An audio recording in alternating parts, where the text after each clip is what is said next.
New York State Supreme Court Judge Erin G was attending a graduation party in New Hartford with her husband and 3 kids in 2022 when a fight broke out involving her 18-year-old son. Responding officers arrived to find G yelling at 4 black teenagers to leave the gathering and take an Uber home while they searched for a set of missing car keys. According to court documents, the teens had just arrived at the party when the fight broke out. They immediately decided to leave when they saw the altercation occurring, but were pulled into it while attempting to reach their vehicle. The group had every intention to leave as soon as they found the missing car keys, which were lost during the scuffle. G told the police to arrest the teens while mentioning several times that she's a judge, saying they don't look like they're that smart and they're not going to business school, that's for sure. An officer told the off-the-clock judge that he was not going to arrest the teenagers because he had no basis to do so and could therefore face a civil rights lawsuit.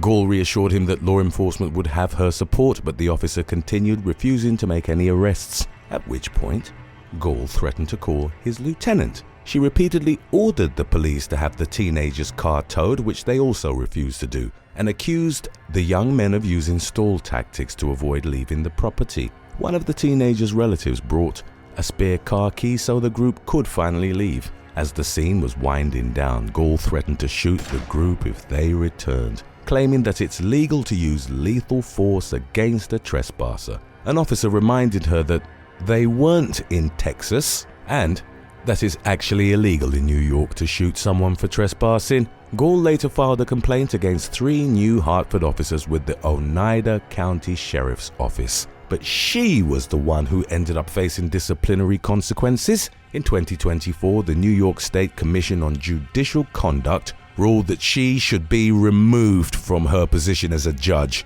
due to her behavior during the incident. Her attorney plans to appeal the ruling, and the case will go to the New York State Court of Appeals for a final decision on whether or not to remove her from the bench. Number 18. Maria Martinez.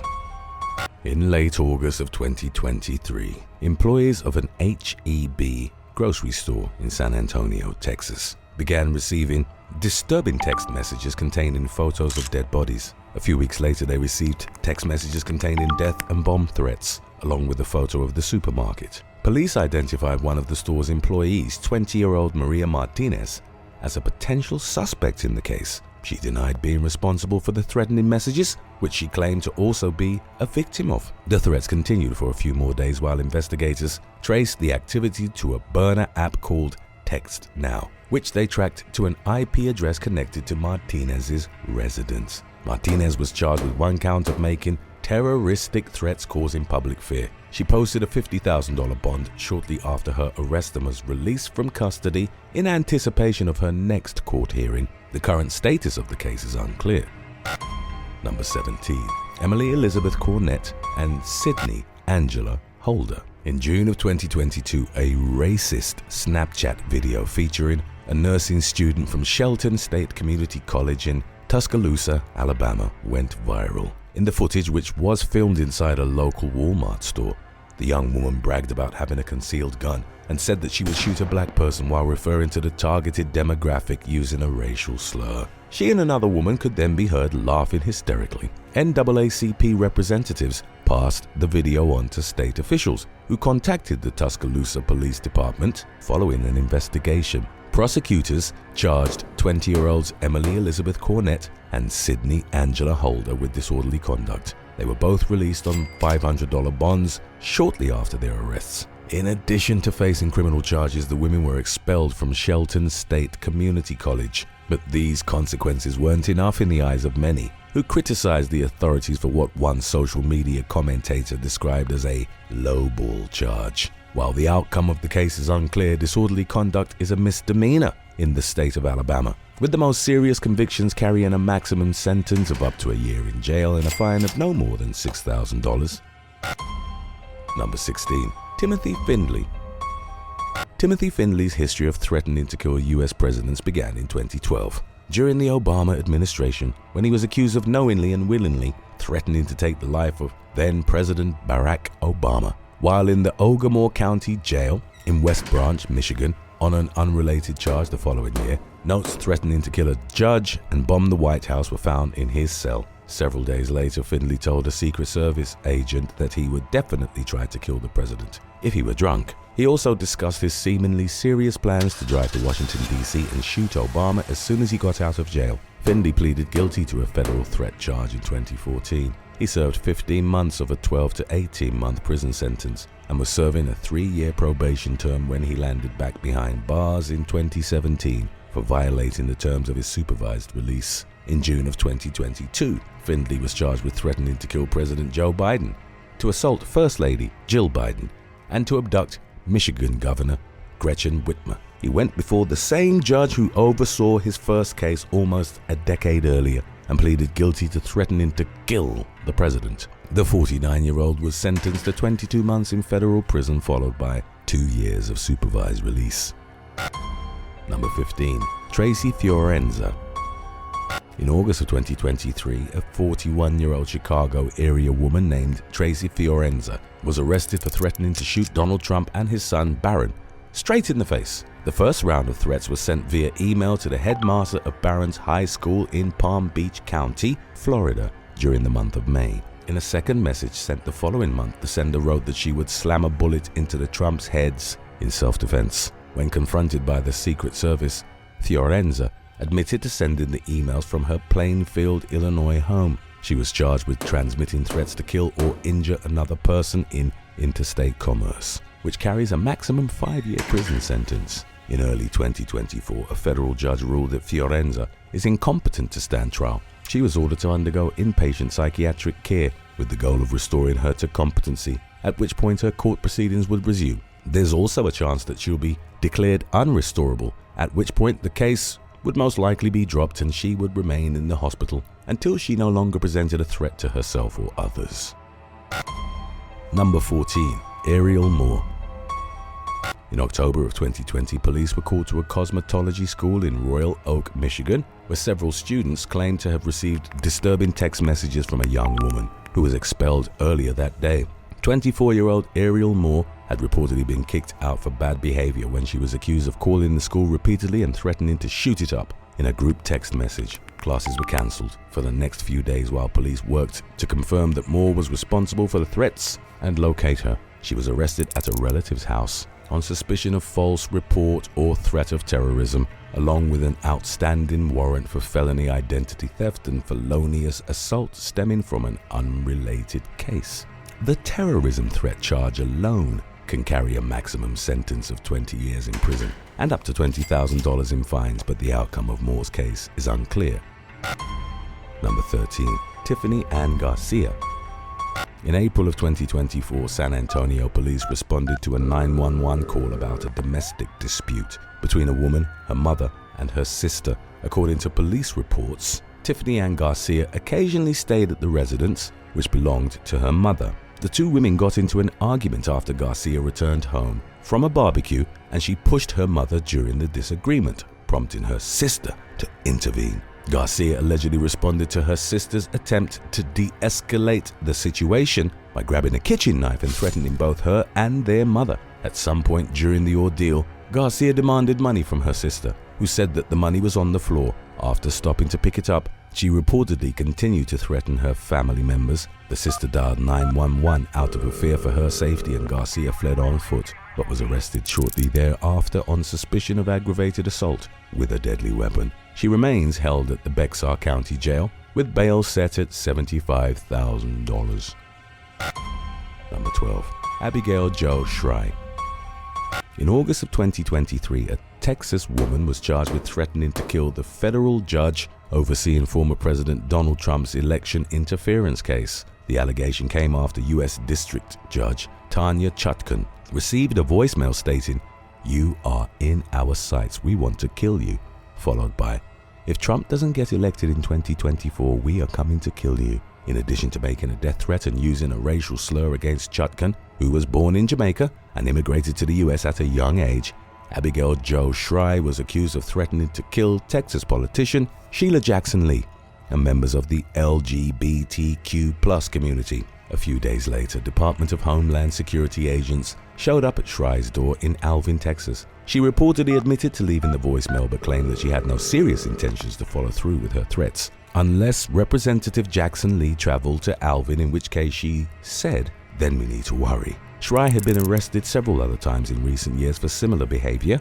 according to court documents which state that the woman's father said she sits on her couch daily watching the news while drinking too many beers. The judge overseeing her most recent case ordered for her to be held without bond after her arrest, but it's unclear whether Shri remains in custody. As of early 2024, her case is ongoing. Number 11. Michael Wisman. In July of 2024, 68-year-old Michael Wisman of Jupiter, Florida, was accused of making threats against Republican presidential candidate Donald Trump and vice presidential nominee Senator J.D. Vance. His arrest came just a week after an actual attempt was made on Trump's life at an election rally in Butler, Pennsylvania. According to law enforcement, several members of the community informed the local police of Wisman's threats, which appeared on social media. Wisman reportedly admitted to making the post but did not explain why he made them. He has no previous criminal record and was not in possession of any weapons at the time of his arrest. Authorities charged Wisman with making written threats to kill and detained him without bond. His bond has since been lowered to $5,000, but he remains in custody for the time being. Speaking with local station WPBF 25 News after Wisman's arrest, Jupiter Police Department Deputy Chief Michael Barbera referenced the recent assassination attempt against Trump, stating, "We take all threats to human beings seriously here at the Jupiter Police Department, but given what happened a couple of days ago, we took it a step further. The outcome of the case remains to be seen." Number 10. Teen threatens Florida school. Just 2 days after a crazed gunman killed 17 people in a mass shooting at Marjorie Stoneman Douglas High School in Parkland, Florida. In February of 2018, another teenager was arrested for threatening to commit a similar crime at his middle school in Port St. Lucie. According to the police, the young man had just been suspended for 10 days when he made a disturbing comment to a friend in a social media conversation, stating, "I might get expelled. I hope I do so I can shoot up the school." A closer look at his profile revealed a previous photo of him holding a BB gun that looks like a rifle. Investigators noticed several other concerning images, including a homemade mugshot captioned "Future Criminal" and a post featuring throwing stars and a statement about how if someone tries to run during the fight, they won't get very far. Following the discovery of the shooting comment, the teen was charged with written threats to kill or do bodily injury. A friend he was talking with when he made the comment told police that they didn't think the suspect had any serious plans to follow through with the threat. Thankfully, others spoke up, enabling authorities to intervene before anything terrible could happen. Number 9. John Woodbury.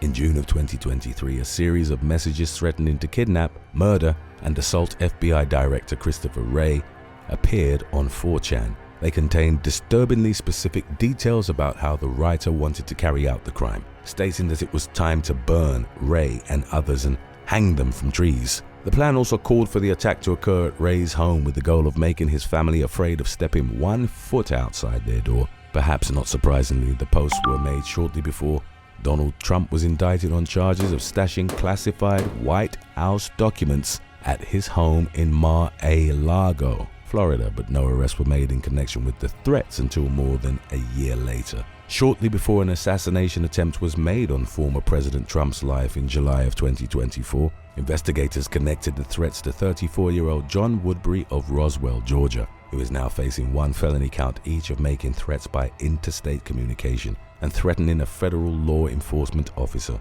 He pleaded not guilty to both charges and was released on $10,000 bond. In the meantime, the court is monitoring all of his electronic activity. Number 8. Anthony Elonis. In a seemingly endless stalking and harassment campaign spanning more than a decade, Anthony Elonis of Bethlehem, Pennsylvania was first arrested in 2010 for threatening his ex-wife, an FBI agent, a local police agency, and others on Facebook. The alarming posts first appeared shortly after Elonis lost his job at an amusement park and became separated from his ex. Elonis was charged with 5 counts of violating a federal anti-threat statute. The self-described aspiring rapper tried persuading the court to dismiss the charges, arguing that the posts were a form of artistic expression and a therapeutic release. He went on to say that he didn't mean what he said in the posts, and that they therefore did not constitute threats. The court disagreed, ruling that the posts could be legally considered threats because a reasonable person would interpret them as such. Elonis was convicted of 4 out of the 5 charges and received a 44-month prison sentence, followed by 3 years of supervised release. He appealed his case, but the ruling was upheld. Elonis landed back in federal custody in 2022 when he was charged with cyber-stalking his ex-wife, an ex-girlfriend, and a government employee over a 3-year time span started in 2018. He sent threatening, harassing, and intimidating emails to the government employee, violated an abuse protection order his ex-girlfriend had taken out against him, and targeted all 3 victims in social media posts, text messages, and voicemails. Jurors found Elonis guilty of 3 counts of cyberstalking, and he was sentenced to more than 12.5 years in prison. Number 7. Alex Scott Roberts. In early 2017, 22-year-old Alex Scott Roberts attempted to extort over a dozen victims online by falsely claiming he had intimate photos of them and threatening to post the images if they refused to send more. At the time, the Los Angeles resident was already on probation for similar crimes. In the more recent case, Roberts was convicted of 5 counts of attempted extortion and 1 battery by restraint charge. He was sentenced to more than 6 years in federal prison but was released after serving just a portion of his term. In 2020, Roberts was arrested for cyberstalking and threatening 2 sisters in California and a 3rd victim in Georgia. According to a federal indictment, he began harassing the sisters after one of them told him to stop contacting her. He listed the family's home for rent on Craigslist and invited prospective renters to stop by anytime. Roberts directly messaged the sisters on various occasions claiming he was outside their house. In one message he wrote, "I have a gun aimed right at both your mum and dad. If you don't respond, someone will die."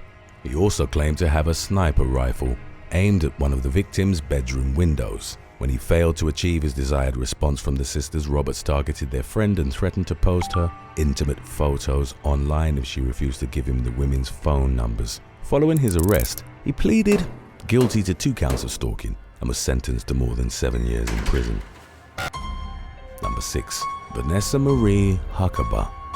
A 36-year-old woman in Key West, Florida, had just started dating a new man in 2020 when she received a barrage of harassing text messages that she suspected were from his ex, Vanessa Mariehakaba. She blocked the sender's phone number but continued to receive insults and threats from other numbers. The taunting messages warned the victim that she was going to lose her home and her job, and the threats continued even after she obtained an order of protection against Hakaba. Not long after that, the perpetrator posted a casual encounters ad featuring the headline, "Fresh Meth Tonight," along with the victim's name, photos, address, and phone number. Strangers began showing up at the victim's residence and sending her explicit messages, and Hakaba was soon charged with cyberstalking and making harassing phone calls. The outcome of the case is unclear. Number 5. Michael Perala. In July of 2023, a 23-year-old Florida man named Michael Perala was accused of sitting in the parking lot of his girlfriend's workplace in Avon Park and threatening to kill several people. According to police, Perala believed his girlfriend was cheating on him with one of her co-workers. He allegedly blocked the man's truck in with his vehicle and refused to move while threatening to enter the workplace and put all 12 in his face. Perala ordered his girlfriend to send the man outside, but instead someone in the building dialed 911. He threatened to shoot the 911 caller and fled the scene, vowing to return and kill everyone at the workplace. Highlands County deputies apprehended Perala at his home on charges of intimidation by sending a written threat to kill and using a 2-way communication device to commit a felony. During the arrest, they found a .40 caliber Smith & Wesson handgun in his possession. Perala refused to speak with law enforcement and was booked into jail. He no longer appears to be in custody, and the outcome of the case remains to be seen. Number 4. James Hamlin. Over a several-month period started in December of 2023, a Morgantown, West Virginia family endured racist harassment at the hands of one of their neighbors who repeatedly hurled derogatory slurs and ordered them to get off his mountain. The problems began when the alleged culprit, 48-year-old James Hamlin, was accused of jumping in front of one of the victim's vehicles and screaming that he didn't belong in the area. Around the same time, another victim received threatening text messages filled with racial slurs. On another occasion, several children were outside playing football when the culprit approached them and began cursing, saying he was the devil and once again telling them to get off his mountain. The harassment caused the family to live in fear and they became scared to go outside. They finally caught a break from the unwarranted verbal attacks following Hamlin's arrest in July of 2024 for violating civil rights and illegal burning. He remains held at the North Central Regional Jail in Doddridge County with bond set at $110,000. Number 3. Amanda Bowden. In February of 2023, a 19-year-old of East Haven, Connecticut threatened to blow up Gateway Community College in New Haven. During the nearly 2 weeks she spent making plans, disturbing content appeared on her Facebook page, including a photo of her holding a gun. Bowden discussed her sinister plot in great detail with a cooperating witness who passed the information on to law enforcement and eventually introduced her to an undercover FBI agent. During Bowden's conversation with the witness and agent, she mentioned wanting to commit a Sandy Hook-style massacre. Thankfully, her plans were thwarted owing to someone's decision to do the right thing and alert the authorities. Police raided Bowden's home and she was charged with both state and federal level crimes. She pleaded guilty to 1 federal count of false information and hoaxes. While awaiting sentencing, she was released to a Salvation Army program which provided mental health treatment. Bowden was taken back into federal custody 2 months later for violating the terms of her release and was transferred to a state mental hospital for inpatient care. She was ultimately sentenced to time served plus 3 years of probation. Today's topic was requested by Malice4022 and April Shower 777. If you have any other topics you'd like to learn about, subscribe and let us know in the comments section below. Number 2. Spencer Gear. In July of 2024, a 32-year-old Las Vegas man named Spencer Gear was accused of threatening to kill Manhattan, New York District Attorney Alvin Bragg and Justice Juan Merchan, who were involved in the hush money trial against Donald Trump that ended with dozens of felony convictions. He was charged with 10 counts of threatening a federal official and 12 counts of transmitting a communication containing a threat to injure. According to authorities, a threatening phone message that was later traced to Gear came into the courthouse just 2 days after Trump was found guilty in the hush money trial. He's also accused of threatening to murder 8 other federal officials via email and phone calls, as well as some state officials. Prosecutors have yet to offer a reason for why they believe Gear made the threats, which were described during a bail hearing as reminiscent of the Holocaust as he dehumanizes his victims, calling them filth, calling them trash. Gear pleaded not guilty to the charges and remains held without bail as he awaits a jury trial, which is scheduled for September of 2024.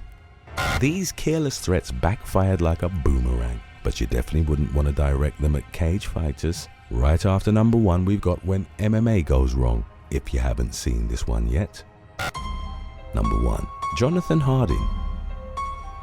An attempt to arrest the Niagara Falls man for threatening behavior ended with an armored police vehicle ripping the door off his home in July of 2024. According to the Niagara County Sheriff's Office, 39-year-old Jonathan W. Hardin was wanted for making a violent threat against the county treasurer's office. While the specific nature of the threat has not been disclosed to the public, Sheriff Michael Filicetti said that the call caused a lot of concern among staff members. Armed with a search warrant, deputies went to Hardin's home. He refused to come out, resulting in the decision to forcefully remove his door. While searching the residence, police found more than 10 rifles and shotguns, which are normally legal but were seized under a temporary extreme risk protection order. 13 dogs were also removed from the home. Hardin was charged with making a terroristic threat and second-degree aggravated harassment. According to the most recent available updates on the case, animal cruelty charges were pending.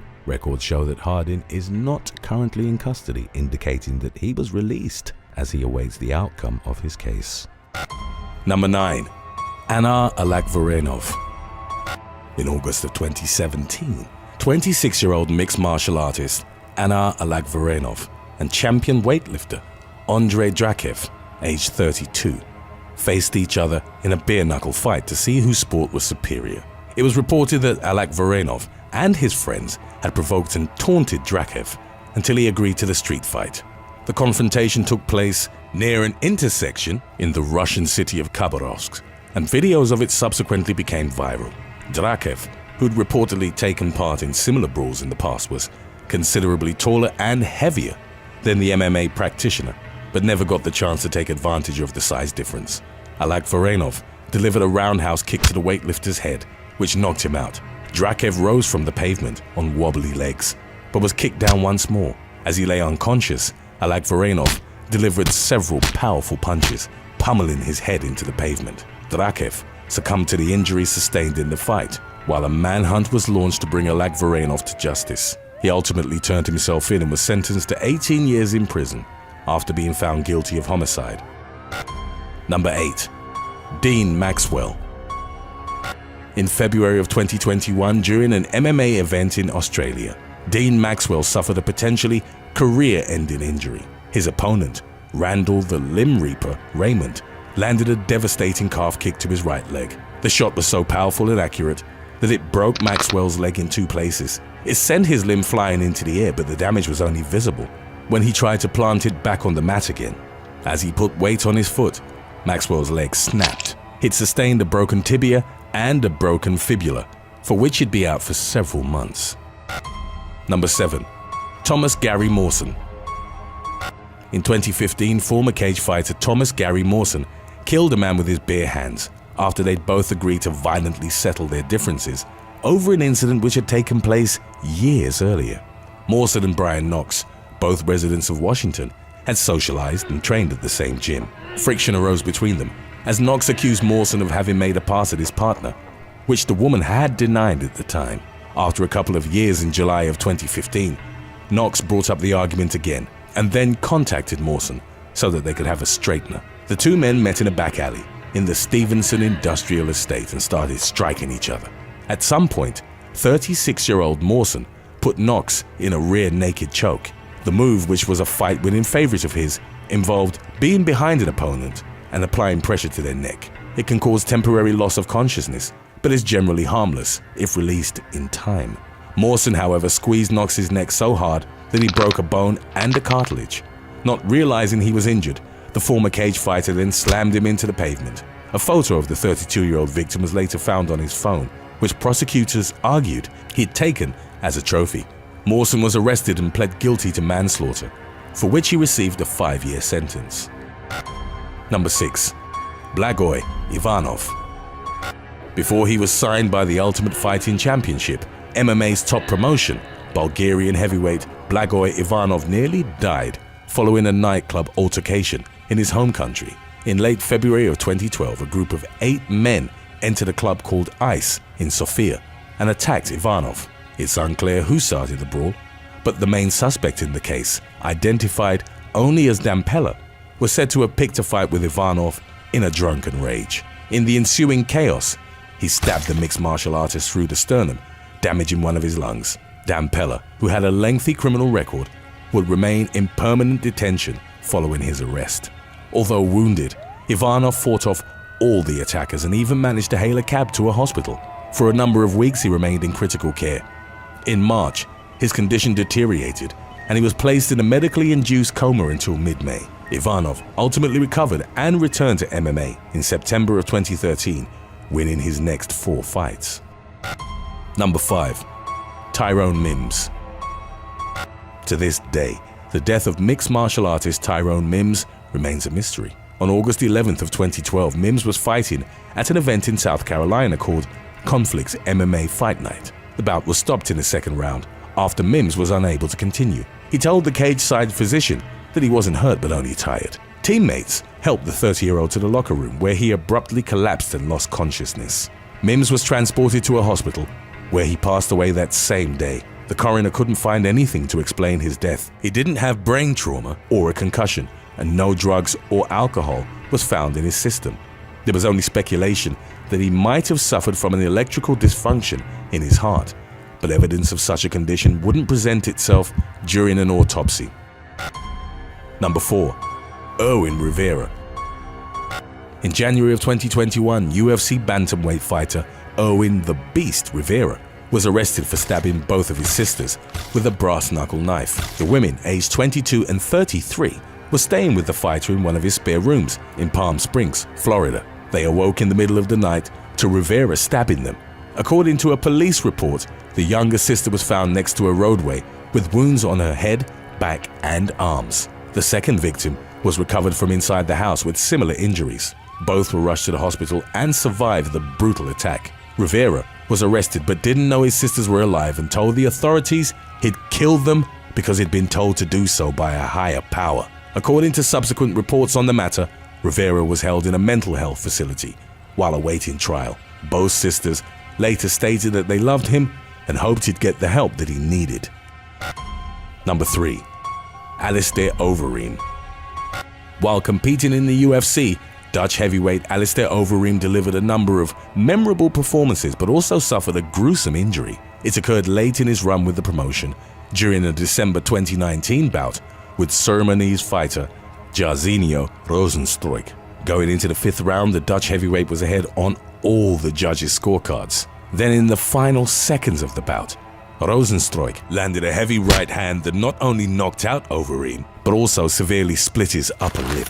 Overeem lost the fight and was left disfigured, with a gruesome gash in his lip that had separated it into 2 dangling flaps of skin. The fighter got the wound stitched up right away and ultimately recovered with minimal scarring. Number 2. War Machine. Mixed martial artist Jonathan Paul Koppenhaver, who in 2008 had legally changed his name to War Machine, was arrested in 2014 for brutally assaulting his girlfriend, adult film actress Christy McInday, professionally known as Christy Mack. War Machine had a promising MMA career but was dropped from the UFC and Bellator, in part due to his volatile personality. He also had violent confrontations outside of the sport, which resulted in several assault convictions. In 2009, he announced that along with MMA, he'd be pursuing a career in the adult film industry. He met McInday during a photo shoot for Hustler in 2013, and they began dating. Roughly a year later, she ended the relationship, claiming that War Machine had been physically and mentally abusive to her. On August the 8th of 2014, War Machine assaulted McInday and Corey Thomas, a man she was seeing at the time, in the former's Las Vegas home. He beat Thomas to a bloody pulp for 10 minutes straight, but ultimately let him go after he promised not to report the attack to the police. For the next couple of hours, War Machine savagely assaulted McInday. She was cut with a knife and repeatedly struck, sustaining 12 missing teeth, 18 broken bones, a ruptured liver, and a fractured rib. McInday was only able to escape with her life by running to a neighbor's house when her aggressor's back was turned. While War Machine was the subject of a manhunt, he would post tweets lamenting his situation, which made it easier for the authorities to track him. He was arrested and sentenced to life, with a minimum of 36 years served. Number 1. Rondell Clark. On August the 12th of 2017, Rondell Clark was taking part in his second amateur MMA bout at an event in Plymouth, Massachusetts. The fight was stopped in the 3rd round after 26-year-old Clark appeared to be too tired to properly defend himself, and the victory was awarded to his opponent. After the fight, Clark, who sustained very little damage, had trouble breathing and was taken to a Boston hospital. It was there that his kidneys started to fail, which led to his entire system shutting down. He was pronounced dead on August the 15th, only 3 days after the fight. Clark had succumbed to severe rhabdomyolysis, a rapid breakdown of muscle tissue caused by extreme dehydration and overexertion. His death was attributed to the brutal weight cut that he put his body through prior to the bout. In combat sports, weight is perceived as a great advantage, and to make their sanctioned class, many fighters need to cut weight. This can be done by gradually losing fat and muscle in the weeks before an event, as well as by losing water weight in the days leading up to it. The latter is arguably more taxing, as forced dehydration greatly endangers bodily functions.